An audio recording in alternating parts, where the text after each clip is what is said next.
Shield presents the United Fans podcast. If you didn't know, now you know. Boom plus! In a strange land far, far away. Ooh, there was a Congolese and a South African that met. And then we talked about sports, but not really. Yes! In fact, it's the United Fans podcast. We're back at it again for yet another riveting episode. I go by the name of the most electrifying man in sports entertainment. Who are you?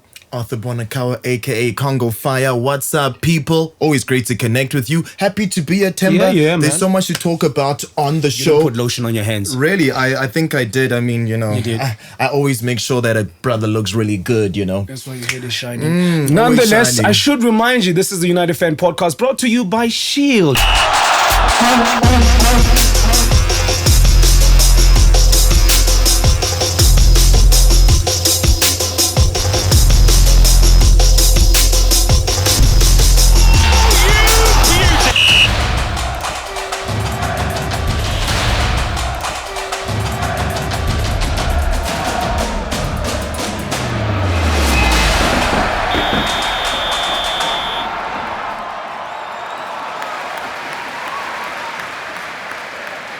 First half, the game always begins at the start, in the Beninging. In the Beninging. What a quest of African football by our queens. Well done to the ladies, man. Well done, girls. I think they did an amazing job. And wow, 13 editions since the inception of this competition. And finally, we have a champion in South Africa. 5 times we failed. 5 previous times. Oh my God. Do you know what I just saw when you did 5 times? 5-time champion. 5 times. 5 times. But anyway, well done. This is not racist. Desiree Ellis, man. It just reminds me so much of the beautiful game, especially because she didn't win it as a player. She was first generation Banyana group, but now wins it as a coach. Just those last minutes in Morocco, in the field, when she got on her knees in the midst of the millions. In Rabat, my friend, in front of a partisan crowd, it's not easy to leave your country and go win something of consequence. Particularly in the host nation of Morocco. Who do we play in the final? Morocco. So you can imagine how mentally taxing that is to go into the cauldron of that stadium and really get the job done. We were fortuitous though to get the penalty against Zambia. Hey, when you speak about that, I think a lot of South Africans are not going to be happy. We don't care. But we've won it. Temi Kgatlana, one of our top stars, was injured, just before the quarterfinals and the semifinals. I was like, oh my goodness, are we able to literally go through to the final? The Super Falcons of Nigeria said 10 times lucky they're gonna win the title. It's not happening. But someone went to go see Gorgo there to say like, I'm gonna show you that mood. Yeah. We need to win this. Anyway, man. We went to Gorgo and Gorgo made sure that we come back with our maiden WAFCON title. We deserve the truth be told, because this team and what is strange, people do not understand. If you've not been around the footballing circles, we're fortunate enough to work in broadcasting and sports. This is a mission built many years ago. It's that old adage, it took me years to become an overnight success. This team was built over multiple years, many moons ago, only to get success in 2022. So for me, I tip my hats off to Desiree Ellis. I tip my hats off to the rest of the... No, take it off. I don't call my hammer doing that. Anyway, I was going to say, speaking about the success of the ladies have been doing so well, everybody. The Tuks High Schools for Sports is also, it serves testament to the fact that the like of Jermaine Seoposenwe, I hope I said it right. She's got a French name, but got a South African or French South African thing there. Anyway, Temi Kgatlana, Kaylin Swart, those are top players that were doing Janine van so Veek well. is still around as well. Yes, Janine van Veek, your club captain, national captain for so many years. And this system through the Tuks University, right, has produced a lot of champions in other sports. So well done to the girls. Well done to Desiree Ellis. The 400,000 Rand is coming, baby girl. It's definitely coming. I mean, they even released a TikTok video to say, I wish, in South Africa, they say, how my bank account is set up, I put it in this way, but my check account or my savings account is never savings. But and the money never really arrives. Hopefully, please, Safa, make sure we pay the ladies properly and abundantly. Speaking about as well, hitting the right marks. CAF Awards recently were concluded in the very same city of Rabat. So we're going to be touch about that as well. Yes, but let's talk about the people that were sitting right at the front. Who was sitting at the right? Ali Cisse. Yes, second to them. Desiree Ellis was there. And then I can't remember the third person. Sadio Mane. But then the third beard kicked me. On the eve, the third beard. The third beard kicked me. Oh, you need some water. Anyway, you're right. We had like, you know how spiritual I am. That was such a prophetic picture of who's going to win. The WAFCON, because you've got the men's team that won the AFCON with Aliou Cisse and Sadio Mane. There's Ellis who's now won the WAFCON. You know what I mean? So, didn't win it as a player, wins it as a coach. It was awesome. They definitely did deserve it. Sadio Mane, Aliou Cisse, they are perfect examples of what it means to be African. I like Aliou Cisse's story, the Senegalese head coach. I mean, if you look at how he's managed to really put Senegalese football on the map, it's absolutely outstanding. We will unpack it and give you more pinpoint points from the map of the world of football. First 45 minutes done and dusted. We've already spoken. Yes, the arms are out, the guns are out, it's blazing. John Cena vibes, Arnold Schwarzenegger vibes. Not John Cena. Everybody get down! The 45 minutes are done, Monsieur Temba-Boyi. Where are we going right now, Monsieur? We're going from first half to half time. Oh, you put on your bedroom voice, man. I always sound like this. Au revoir. See you guys in a few minutes. Bye-bye. Half time. Next.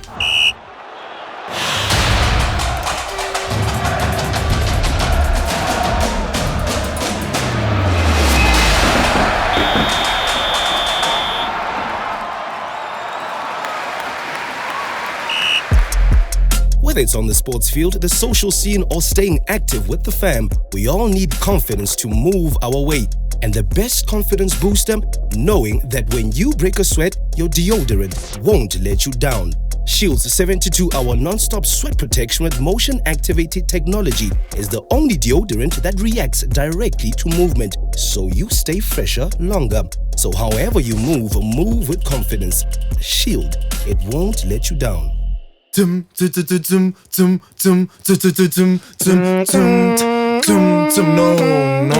that's not the song. No. Anyway, locker room chat's always the best. Welcome back, guys. Great to connect with you again. Bafana, our national team. They are. That one there was a violation. Personally, I wouldn't have it. Oh, they're not our national team. I see what you did there. Pretending. COSAFA, their loss. The assistant coach, Hugo Brosh, the players.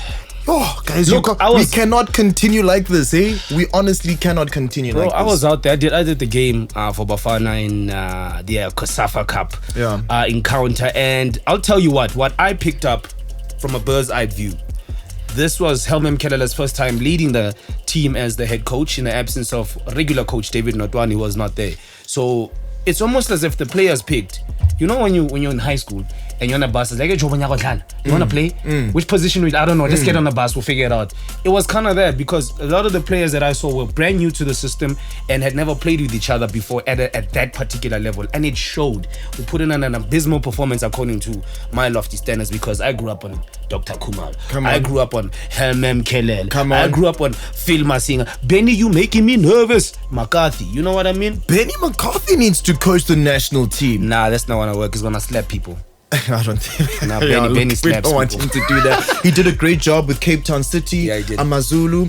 I think we've learned from the international leagues that former players have an influence over some star players, and They do. I don't know if we are always going to be talking about the Bafana national team that are not up to par with the rest of Africa. It can't happen like that anymore. Pertinent question for you.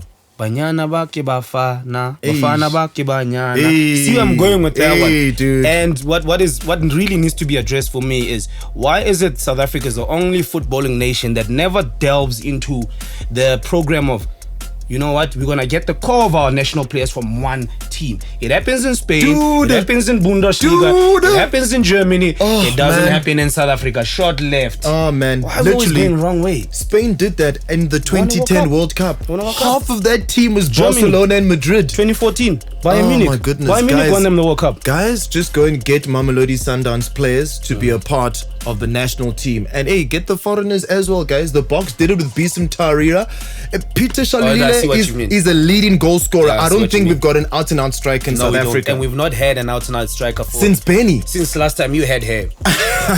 Okay. Nonetheless, do, yeah. do you know who's the most, who's got the highest goal tally in South African football? Benny McCarthy. How many goals? I think 30-odd goals in 60-odd appearances. That's pathetic. That's pathetic for the national team. That's pathetic.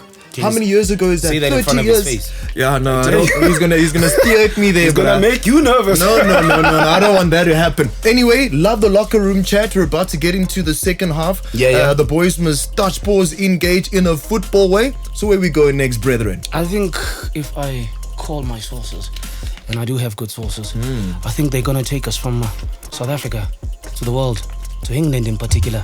The English Premier League starting We are the very soon. I was about to say we are the champions. That's the wrong song. Premier League. What's the Premier League theme song? I don't know. I listen to reggae, man. Rise up this morning. Hey, Climb like a smiling sun. we'll figure that out in second half. We'll figure that out in All second right. half. Right. After this, second half following.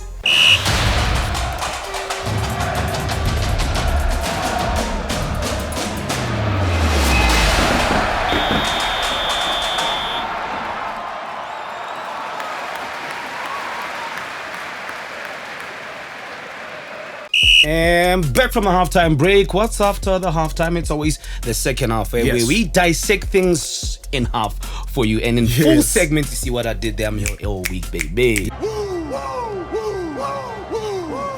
Nonetheless, touching on these particular points in the second half, I want to talk about the English Premier League, the most watched league in the world. It's nearly upon us, my friend. Excited that it's back. Another awesome league that we get to watch football. I mean, and remember what we've always spoken about, that all these leagues are going to be happening just before or phasing into the World Cup. Never been done before, where you have a regular season playing out all the way into the World Cup. Correct me if I'm wrong. They're going to break for the World Cup, then come back and finish off the regular leagues, or is it going to continue? It will continue with the second. That's never happened before. With the second tier players. What do you call them? Fringe players. Fringe players. Squad players. Yeah, they're literally going to take up the positions of your regular starting 11 with the world's best, obviously in Qatar. For the first time ever that is taking place in the heat of Qatar. But anyway, Premier League is back. Manchester City, defending champions. I wonder how they're going to do this season, especially because it's been a 1 and 2 rat race for the last 2 to 3 seasons between Liverpool and the Citizens. Yes, rat race. Yes. You know, so I think it's going to be a great season. It's setting up to be one of the most exciting ones, I'll tell you why. Because if last season Liverpool got pipped to the title, 89 points of the previous 14 seasons, you would have probably won the Premier League, and they did not, Liverpool, because they were pipped by Manchester City. Now you look around and teams are buying weapons of mass destruction. Erling, Halaand. Anyway, I'm also interested about one of the signings, the biggest talking point in the preseason. Erling Halaand. I call him the 5-in-1 player. 5-in-1. 5-in-1. 5-in-1. Why? Because he can do anything. Defensive midfield, attacking midfield, false number 9, striker, drop back into defense, you know, a bully in the box whenever you've got set piece football. Whatever. No, he is gonna show you guys flames, especially Manchester United. Ronaldo. So I reckon one of the best signings for Pep Guardiola, because Pep Guardiola doesn't have Gabriel Jesus anymore. He doesn't have Aguero anymore. He doesn't have Sterling anymore. He's a Chelsea player. He's at your team now. I mean, look at the revolving door of the strikers. The weird and wonderful world of the strikers. Currently in world football right now, you got Erling Halaand, the man who claims the throne of the top striker in the world, Manchester City. You've got Robert Lewandowski, who arguably has been one of the top strikers over the last 10 years or so. He's now swapped allegiances for Bayern Munich for La Liga. He's now a Barcelona player. And then you've got Cristiano Ronaldo. Where is Cristiano Ronaldo? Somewhere in his island, somewhere in Portugal. I will not be sure where he is. You think he's somewhere in Carmen San Diego? Where in the world is Carmen San Diego? Actually, but there were also rumors. There were also rumors that the Arabs. Oh my God! I hope I didn't offend anyone out there. Yeah, you're not going to Qatar. I told you. The Arabs also want him for some big money. Yeah, I saw that. But he doesn't want to play in a league where a lot of people don't watch football, because that's what they did when he went to Juventus as well. Cristiano Ronaldo, he's gonna leave La Liga. You know, well, he first left the Premier League when he was first under Sir Alex Ferguson. You know, he has this massive crowd. He's a crowd puller. I just hope that we eventually see him do better and stay with Manchester United colours. I mean, and the coach, Ten Hag, I do believe that Ten Hag will have. Apparently, a story came out not so long ago, recently, in fact, that he is flying back to Manchester United to have serious sit-down talks with the new coach, Erik Ten Hag, the Dutchman. So I do think the conversation goes something like, Ronaldo, we need you. The team needs you. We're going to win with you would rather without you. And Ronaldo's gonna say, see. For me, the main thing, Ronaldo is a legacy player. He's at a point where he doesn't need money. Yeah. Hence he turned out the Saudi Arabian deal, one of the most lucrative deals ever seen to man. Oh, that reminds me of the Live Golf series where everyone's talking crazy about it. The PGA is against them. The DTP Tour Everybody is was against it, bro. I get what you mean. If it's not about money, then you ask yourself, what is it about for Cristiano Ronaldo? It's a legacy. Wow. Legacy. You know what I mean? He comes back to his old boyhood club as a man. He left I think he left as a young lion. Now he is the lion. You know what I mean? So I think he would love to finish off the story full circle and help Man United back to their glory days. They don't not call glory Man United for nothing. So I think keep an eye out on that Cristiano Ronaldo conversation. I think he will be coming out in the colors of Manchester, red, not blue. As we close off this point, very brave move for Robert Lewandowski to go to Barcelona. That club is falling apart. There's no money in that club. Players? 90 million plus pounds. How are they affording 90 players? million plus. It's unbelievable. Hey, you check when the Catalans, it's fraud all the way. I didn't say he said it. Hey, sorry guys. Sorry. Home Affairs. Me, I want the tenders.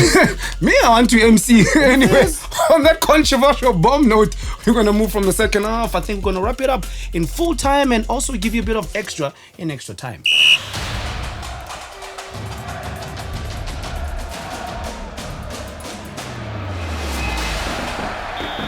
Do this with me.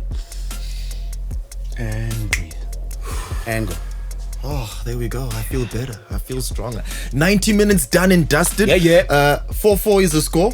4-4. I don't know why I think said I'm 4-4. leading 5-4, bro. No. When it's brotherhood, no one wins. We all win together. No. It'll always Nobody be ever 4-4. remembers second. It'll always Nobody be ever remembers second, and I'm first, baby. Anyway, monsieur, did you see the France Grand Prix? You talk about the France Grand Prix. I'm going to talk to you about Zadrip. I'm talking about Louis Hamilton. My goodness, that man is on fire in terms of his fashion sense. The dude is on fire indeed. He was wearing this two-piece gold-looking. Was it a vest? Like a vest, and then mixed with like. It looked like he just walked out of Sinbad's latest series. Honestly, I'm like, whoa, dude, why does this remind me of Sinbad? No, seriously, he looked like Sinbad, and I was like, wow, that's crazy. I think he was a bad. He was a bad Sinbad. All right, cool. But anyway, it's always crazy to see how the top world stars, especially in Formula One, dress. Yeah, and he's probably the most stylish out of it. I don't see anybody else. Yes, and it's the capital of fashion. You know what I mean? But he finished second to Max Verstappen. Much needed victory. Another podium finish, but I just don't know if he's in a good mental space. I think he's still screwed from what happened last year. Yeah. You know, and thank goodness that he is someone who's got mental fortitude. And you know who else has got mental fortitude? I've been looking at the ladies out at the World Championships. My goodness, Shirley Ann, Osama the Nigerian hurdler. Yeah, I've seen absolutely amazing times from absolutely extra human beings. How do you perform at such a level? Particularly, I saw the one lady who's a 200-meter specialist. The name just escapes me. 5 world records. 5 of the fastest times ever ran by a female. She owns 4 of them. Yes. How do you challenge yourself mentally to keep bettering it? Shirley Ann Fraser's a mother. She's deep in her 30s. The Rocky mommy. And to see her do it at this particular late stage, some will say late stage in her career, that's gotta speak to your mental fortitude, man. Man, it's important to notice that you need first a great sense of identity. Oh, nice. And your sense of identity helps you to never kind of detour elsewhere, because once you detour off the path that you've set, you're about to preach on something. You know exactly what I'm about to go, brother. I mean, it's important to note that you'll always have your worst day. But you always need to have strength that backs you up. That strength comes from identity. I mean, Team South Africa were nowhere to be found. We never got any medals. The athletics team were nowhere to be found. At the African champs, we took 2 or 3 medals. The world champs is literally our stage to show off. We're about to go to the Commonwealth Games. You know, we need to be able to deal with big match temperament. Nutrition must play one hell of a key role in the dynamics of ensuring that you finish ahead of everybody else. Take me through the process of how important is sleep?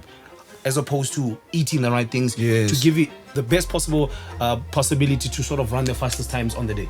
Well, there's pre-season, in-season, post-season. Okay. All of that happens mostly during your off-season. Okay. Sorry, there's actually 4 different stages in an athlete's, cycle or an athlete's career: off-season, pre-season, in-season, post-season. And it's very important that you firstly watch your diet. And that starts with your relationship with your coach and nutritionist. No pap. No pap. Oh, damn. You've got to have a well-balanced meal every single day. A well-balanced meal. I remember back in my Central Gauteng athletics days, I would eat two slices of brown bread because your anxiety already builds up before your competition. 2 slices of brown bread and 1 cup of black tea, which would help you get, kind of mentally ready for your race, mentally ready for your competition. Sleep is very important as well. Training is important as well. There's something called active rest, where Active rest. Tell me more, Sire. active rest. I love that, my lord. I love that. Active rest is more like if in a week you have 4 days of training, but you actually have a 5th day of training where you'll just do 2 laps around the athletics track just to calm your mind down and to tell yourself, get ready. You're going up against Sharika Jackson. You're going up against Shelley-Ann Fraser-Price. You're going up against... So initially you are visualizing what you're trying to do. Yes. Mentally at a calmer state. Connecting it to your physical state. Yes. At a calmer state. At a calmer state. Oh man, this man is a scientist. Yes. So mental fortitude is a combination of all those things. You need everything to work perfectly for you. If you don't have everything working perfectly for you, you're screwed. You know what works perfectly? Me and you. On that note, it's been first half, second half. I love this Locker guy. time and now extra time as well. We've been extra and extra time, my brother. Yes. If not us, then who? If not now, then when? Boom plus.